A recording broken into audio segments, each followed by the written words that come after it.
The billionaire had come for a steak, not a revelation. But when the waitress placed his plate before him, her hand lingered just long enough for him to notice the folded slip of paper. Tucked beneath the edge, he unfolded it, expecting a phone number or a simple note of gratitude. Instead, 5 words scrawled in hurried ink froze the blood in his veins. I know what you did. Nathaniel Cross had built an empire on the glint of polished marble and the weight of quiet intimidation to the world. He was the titan who had carved himself into legend, a billionaire CEO with philanthropic charm, the kind who cut ribbons at children's hospitals, appeared on magazine covers in tailored suits, and smiled like he had never known defeat. To those who had once stood in his way, though, he was something else entirely, a machine in human skin, a man who fed on other people's losses. That night, Nathaniel decided to reward himself. His latest acquisition, a rival tech firm, swallowed whole, was being hailed as a stroke of genius on Wall Street. Investors cheered, employees cheered, too, though only because their jobs depended on it. He walked into Rutherford's, a steakhouse as sleek and curated as his public image, where the chandeliers dripped with crystal light and the air smelled faintly of charred meat. An expensive whiskey the Mac bowed like a servant from another century. Mr. Cross, your usual table awaits. Of course it does, Nathaniel murmured, his voice warm but dismissive.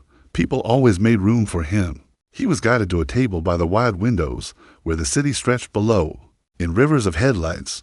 He sat, sliding his Rolex into view as if it belonged there, like an ornament. The world would see him tonight exactly as he wanted them to, untouchable, victorious, untarnished. The waitress arrived not long after. She was tall, dark-skinned, her hair pulled neatly back. Ava Carter, her name tag said nothing more, but the way she stood, with her shoulders squared and her gaze level, made her presence linger longer than expected. Nathaniel barely looked at her at first. Waitresses to him were like background music, there to smooth the edges of his evening, but when she asked what he would like to drink, her tone was calm, steady, not deferential in the way he was used to. McAllen. Neat. He didn't look at her when he spoke. Her pen moved across her pad, but her eyes didn't leave him. He caught that, just faintly, in the corner of his vision. He turned his head slowly, met her gaze for half a second. Most servers averted their eyes when he looked at them, not her. There was no challenge in it, no flirtation, but something quieter, as though she were studying him. He dismissed it with a small smile. And the ribeye, medium rare. You know what? Bring the 20-ounce. Tonight calls for it. She nodded once. Of course, sir. When she walked away, Nathaniel let out a slow breath. He had dined with presidents, with kings, with men whose net worths rivaled his own, but this simple waitress had left him unsettled. He shook it off, leaning back in his chair. Nathaniel Cross did not get unsettled. He was control itself. He reminded himself of this while sipping the whiskey she soon delivered, the amber liquid warming his chest, smoothing over the sharp edge of his nerves. The restaurant buzzed with low voices, the clink of cutlery, the soft strains of jazz weaving between tables. Nathaniel thrived in these spaces where the air was heavy with wealth. To his left, a pair of hedge fund managers spoke loudly about a deal that would leave hundreds jobless. To his right, a couple in diamonds and silk laughed over a bottle of wine that cost more than most people's rent. This was his ecosystem. Predators and their prey, all dressed alike. When the steak arrived, Ava carried it out herself rather than handing it off to a busboy. The scent of seared meat curled upward, rich and mouth-watering, exactly the way he liked it.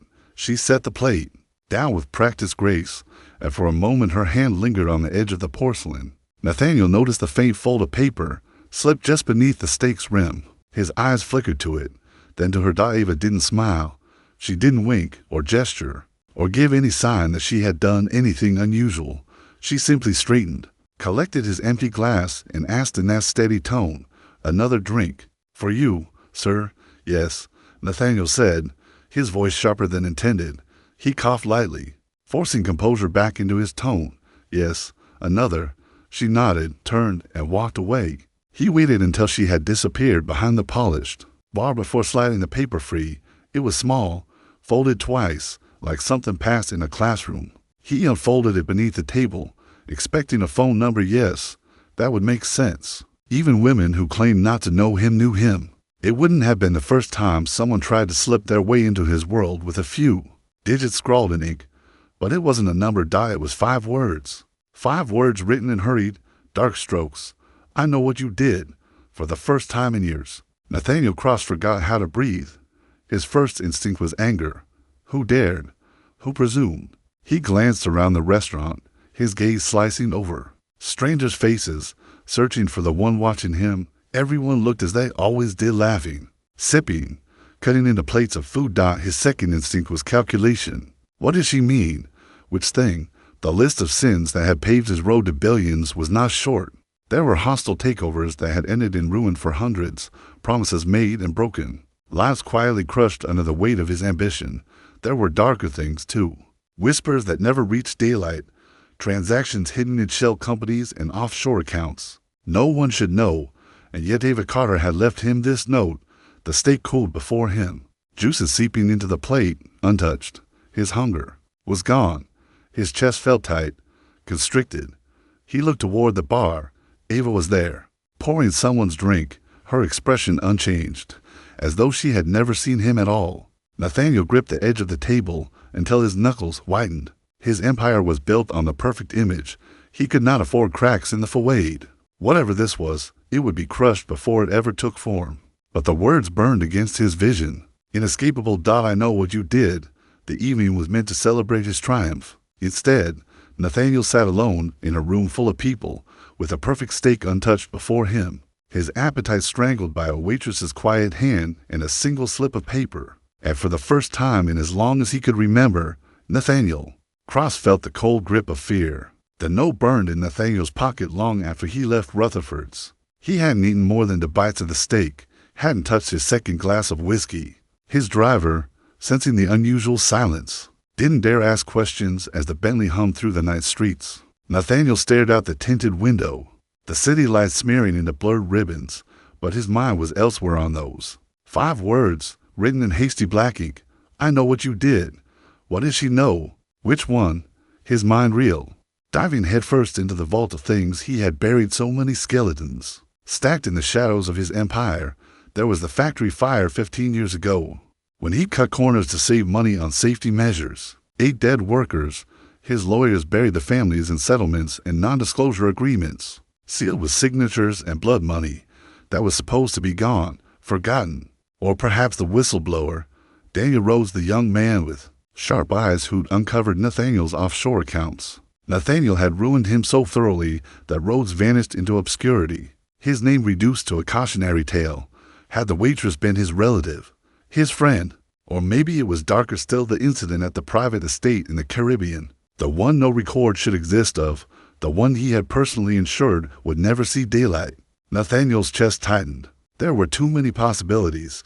When the car slid to a stop outside his penthouse tower, Nathaniel went straight upstairs, waving off the doorman and concierge. The penthouse itself greeted him like a hollow cathedral, high glass walls overlooking the city, polished granite floors gleaming, silence so deep it rang in his ears. Normally, he found it empowering, his throne above the world. Tonight it felt cavernous, empty, and exposed. He poured himself another whiskey, downed it in a single swallow, and stared at his reflection in the black glass of the window. His reflection stared back, composed, immaculate, but his heart thudded, like a guilty man's. The next day he told himself he was being irrational. A waitress with a scrap of paper, so what? He was Nathaniel Cross. People envied him, resented him, and sometimes lashed out. That was all, but his thoughts circled like vultures. He couldn't focus on his morning meetings. He caught himself staring at the faces of his board members, suspicious of even them. By evening, the gnawing itch in his chest became unbearable. He had to see her again. That night, Nathaniel returned to Rutherford's. The Master D, nervous but eager to please, welcomed him as though he were royalty.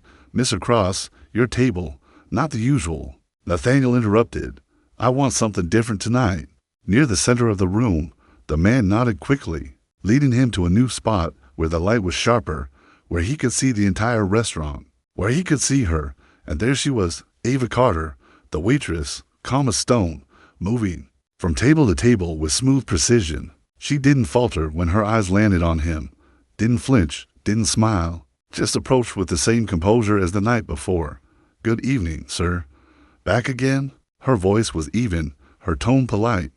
Nathaniel studied her face, searching for the crack, the smirk, the flicker of intent. There was nothing. "Yes," he said carefully. "I enjoyed the atmosphere last night. Would you like the same order?" He hesitated. "Surprised me?" Her pen scratched lightly against the pad, her expression unreadable. Then she walked away, leaving Nathaniel's pulse thudding. The evening crawled. He couldn't taste the food when it came, couldn't savor the expensive wine. Every time she passed, he tried to catch something, an expression, a glance, but she was as impassive as glass. When he finally mustered the nerve, he leaned forward as she set down his dessert plate. "Do we know each other?" he asked quietly. She blinked once. "No, sir. Shall we?" The lie was perfect. Perfect. He studied her eyes. They were steady, but not cold.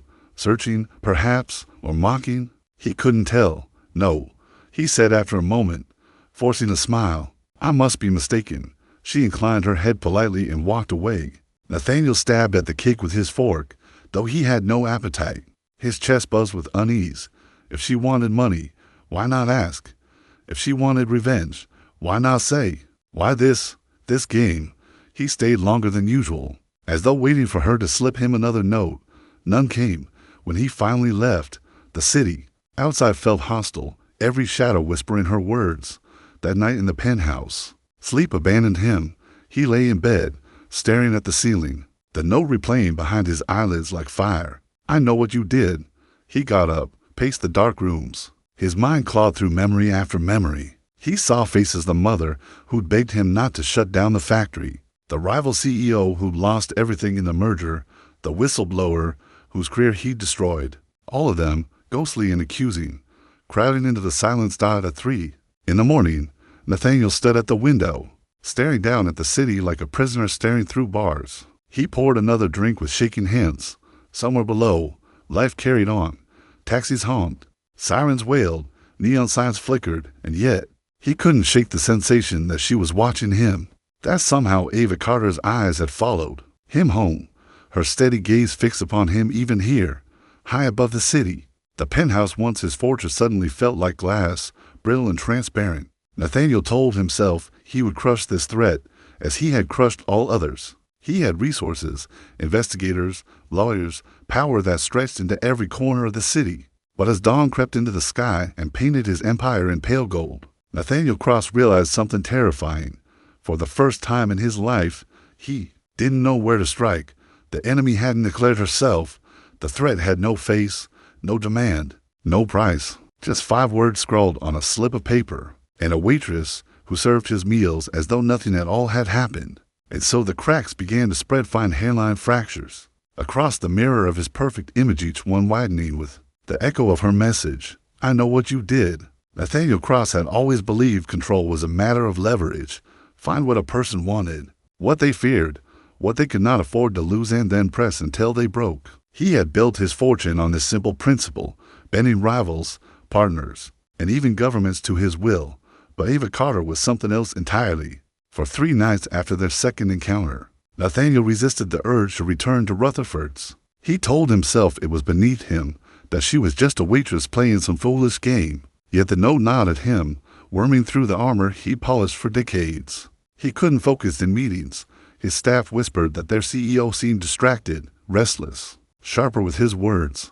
By the 4th night, the decision was made. He would face her directly, not as Nathaniel Cross, philanthropist, not as Nathaniel Cross, the smiling mogul for the press.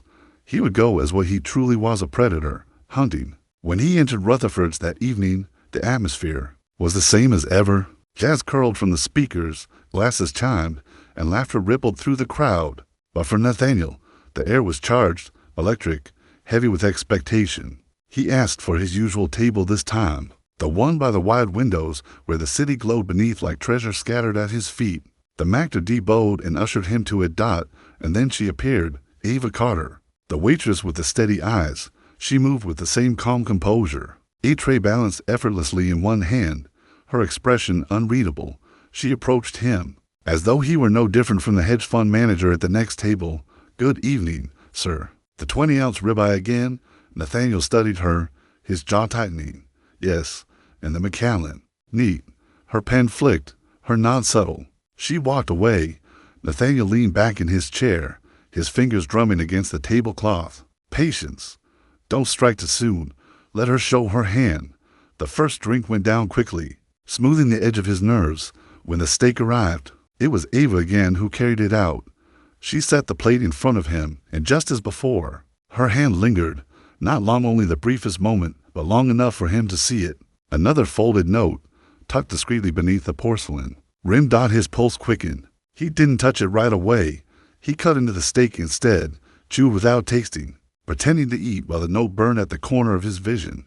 Finally, when she had moved on, he slid it free and unfolded it beneath the table. This one wasn't vague. It wasn't a taunt. It was a wound, reopened. Daniel rose. He told the truth. Nathaniel froze. His fork clattered softly against the plate. Daniel Rhodes, the whistleblower, the man who had nearly exposed Nathaniel's offshore network of tax havens and shell companies. He had destroyed Rhodes, ruthlessly discrediting him in the press, planting false accusations, ensuring he lost his job, his reputation, his livelihood. Last Nathaniel heard, Rhodes was living in some forgotten corner of the country, bankrupt and broken. No one should have known. No one. And yet here it was, written in a waitress's hand. His stomach turned. He shoved the steak away. When Ava returned to clear his plate, he looked up sharply. Where did you hear that name? Her expression was calm, but her eyes glinted with something amusement, maybe pity. Your drink is empty. Would you like another, sir? He slammed his fist lightly against the table, enough to rattle the silverware. Answer the question. A hush swept the nearby tables. Diners turned. Curious. Nathaniel caught himself, forced a brittle smile, waved dismissively as though it were nothing. He lowered his voice. You don't want to play games with me. Ava tilted her head slightly, regarding him, that she leaned just close enough for only him to hear. Some debts can't be bought. The words landed like ice water. Before he could respond, she straightened, collected his glass, and walked away. Nathaniel sat frozen, fury and dread tangling in his chest. He wanted to storm after her, drag the truth from her lips, but the eyes of the room were on him. He was Nathaniel Cross, the polished giant. He could not afford a public scene. So he smiled thinly, paid his bill without touching his food, and left with a storm raging inside him. Back in his penthouse, Nathaniel unleashed his fury. He called his head of security, barked orders into the phone. I want everything on her. Ava Carter. Works at Rutherford's. I want her address, her history, her family, her debts. I want to know who she eats with, who she talks to, where she goes when she leaves work. Everything. Yes, sir, the man replied. We'll start tonight. Nathaniel hung up and paced, whiskey in hand, his reflection stalking him from the black glass windows. He imagined the report arriving within hours, the neat dossier of her life laid out for him to dismantle. Once he knew who she was, he would crush her, like Rhodes, like all the others. But the hours stretched. Midnight came, then 2, then 4. No call, no report. When the phone finally rang at dawn, his head of security's voice was taut, uneasy. Mr. Cross, we ran her through every system. Employment records, credit reports, state IDs. There's nothing. No birth certificate, no driver's license, no social media, no address. She doesn't exist. Nathaniel gripped the phone tighter. That's impossible. She works in a restaurant. She has a name tag. We checked. The management at Rutherford's, they have no files on her. Nothing in payroll. The MacDo swears she's been there for months, maybe a year. But there's no record. She's not in their books. Nathaniel's breath caught. For a moment, he couldn't speak. Find her. He snarled. I don't care what it takes. Dig deeper. Everyone has a past. But when he hung up, unease slithered through him. He stared into the city as dawn broke, painting the skyscrapers gold, and felt an unfamiliar chill creep down his spine. For the first time, he wondered if Ava Carter was more than she seemed, not just a waitress, not just a woman with a grudge. Something else, something meant for him. The game had begun, and Nathaniel knew one thing with absolute certainty. She wasn't bluffing. She knew, and whatever she wanted, she wasn't finished yet. Nathaniel Cross was not accustomed to waiting. When he wanted answers, they came quickly. When he demanded results, men scrambled, empires shifted, markets bent themselves into shapes that pleased him. Yet Ava Carter, the woman who should have been nothing more than a speck in his vast universe, had left him dangling in the dark, strangled by the 5 words she had given him and the second note that cut even deeper. He told himself he would end it. He would confront her directly, face to face, strip away whatever mask she wore, and force the truth into daylight. So he summoned her. A call to Rutherford's ensured the private dining room on the top floor would be his for the evening. No audience, no murmuring hedge fund managers or curious couples in diamonds, just him, the dim glow of a chandelier, and the woman who had invaded his mind. He made sure the table was set immaculately, crystal glasses, polished silver, a bottle of wine older than either of them. It wasn't about hospitality, it was about control. He would frame the stage, dictate the terms, corner her dot, and when the door opened, when Ava Carter stepped into the room with her black uniform and her unshaken posture, Nathaniel felt an unfamiliar jolt. She wasn't intimidated, not by the towering windows that overlooked the skyline, not by the billionaire sitting like a king at the head of the table, not even by the guard stationed discreetly in the hallway outside. She walked in as though she had been here before.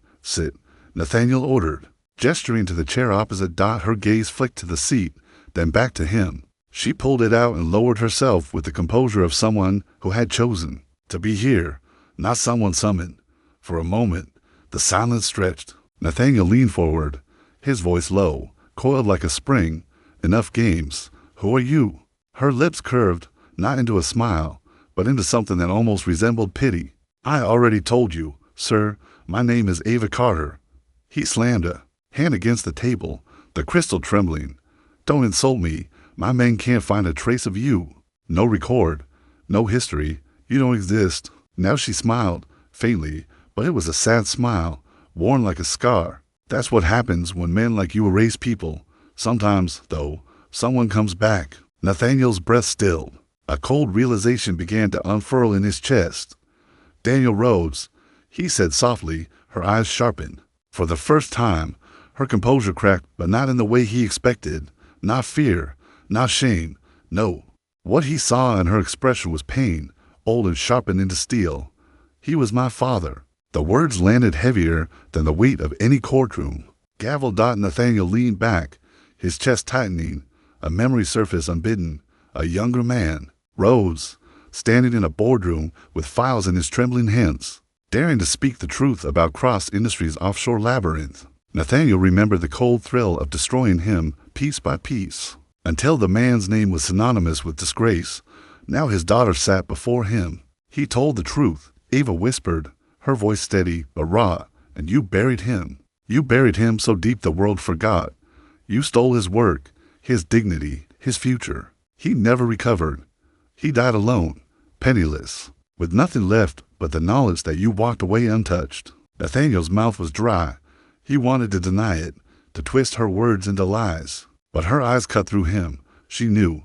She wasn't bluffing. "So this is revenge." He muttered. Double quotes, "No." She said quietly, "If it were revenge, I would have already given your secrets to the press, or to the police, or to every hungry competitor waiting for you to stumble. But I haven't."